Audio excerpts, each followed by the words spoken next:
প্রিয় দর্শক, আমাদের জীবনের প্রতিটি মুহূর্তই আল্লাহ তাআলার একটি নিয়ামত। তবে জীবনে ভালো সময় আসার আগে আল্লাহ আমাদের কিছু সুসংবাদের মাধ্যমে ইঙ্গিত দেন। আজকের আলোচনায় থাকবে এমন 5টি স্বপ্ন যেগুলো দেখলে আপনি বুঝতে পারবেন আল্লাহ তাআলা আপনার ভাগ্য পরিবর্তনের সিদ্ধান্ত নিয়েছেন। এই ভিডিওটি ভালো লাগলে অবশ্যই আলহামদুলিল্লাহ কমেন্ট করবেন এবং বেশি বেশি শেয়ার করে আপনার প্রিয়জনদের দেখার সুযোগ করে দিন। নাম্বার 1, আপনি যদি স্বপ্নে দেখেন যে আপনি কন্যা সন্তানের বাবা বা মা হয়েছেন, তবে এটি আল্লাহর পক্ষ থেকে একটি সুসংবাদ। আমাদের প্রিয় নবী সাল্লাল্লাহু আলাইহি ওয়াসাল্লাম বলেছেন, যে ঘরে প্রথম সন্তান কন্যা হয় সেই ঘর সৌভাগ্যবান। কন্যা সন্তান আল্লাহর দান করা একটি বিশেষ নিয়ামত। নাম্বার 2, আপনি যদি রাসূলুল্লাহ সাল্লাল্লাহু আলাইহি ওয়াসাল্লামকে স্বপ্নে দেখেন, তবে এটি একটি বিরাট সৌভাগ্যের লক্ষণ। রাসূলুল্লাহ সাল্লাল্লাহু আলাইহি ওয়াসাল্লাম বলেছেন, যে ব্যক্তি স্বপ্নে আমাকে দেখেছে সে আসলেই আমাকে দেখেছে, কারণ শয়তান আমার রূপ ধারণ করতে পারেন না। সুবহানাল্লাহ। নাম্বার 3, আপনি যদি নিজেকে বা কোনো আলেমকে হাসি খুশি অবস্থায় দেখেন, তবে এটি আল্লাহর পক্ষ থেকে একটি বিশেষ বার্তা। এটি বুঝিয়ে দেয় যে আল্লাহ আপনার জীবনকে ইতিবাচকভাবে পরিবর্তন করতে চান। নাম্বার 4, আপনি যদি স্বপ্নে নিজেকে নামাজরত অবস্থায় দেখেন,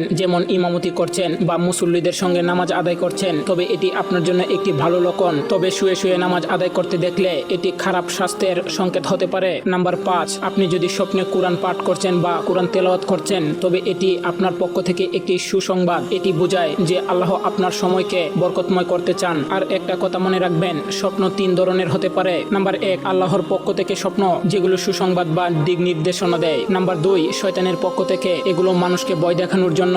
নাম্বার 3, মানবিক কল্পনা, এগুলো সাধারণত চিন্তা বা অভিজ্ঞতার প্রতিফলন। প্রিয় দর্শক, সব স্বপ্ন সবাইকে শেয়ার করবেন না, বিশেষত খারাপ স্বপ্ন অন্যের কাছে বললে তা আপনার জীবনে খারাপ প্রভাব ফেলতে পারে। স্বপ্ন আল্লাহর একটি নিদর্শন যা সঠিকভাবে বুঝে আমাদের জীবনকে গড়ে তুলতে সাহায্য করে। আপনারা যদি আল্লাহর প্রতি একনিষ্ঠ বিশ্বাস রাখেন, তবে জীবনকে সুন্দর করার জন্য তার উপর ভরসা রাখুন। ভিডিওটি ভালো লাগলে আলহামদুলিল্লাহ কমেন্ট করুন এবং এটি শেয়ার করুন, যাতে অন্যরাও এর থেকে উপকৃত হতে পারে। জাযাকাল্লাহু খাইরান।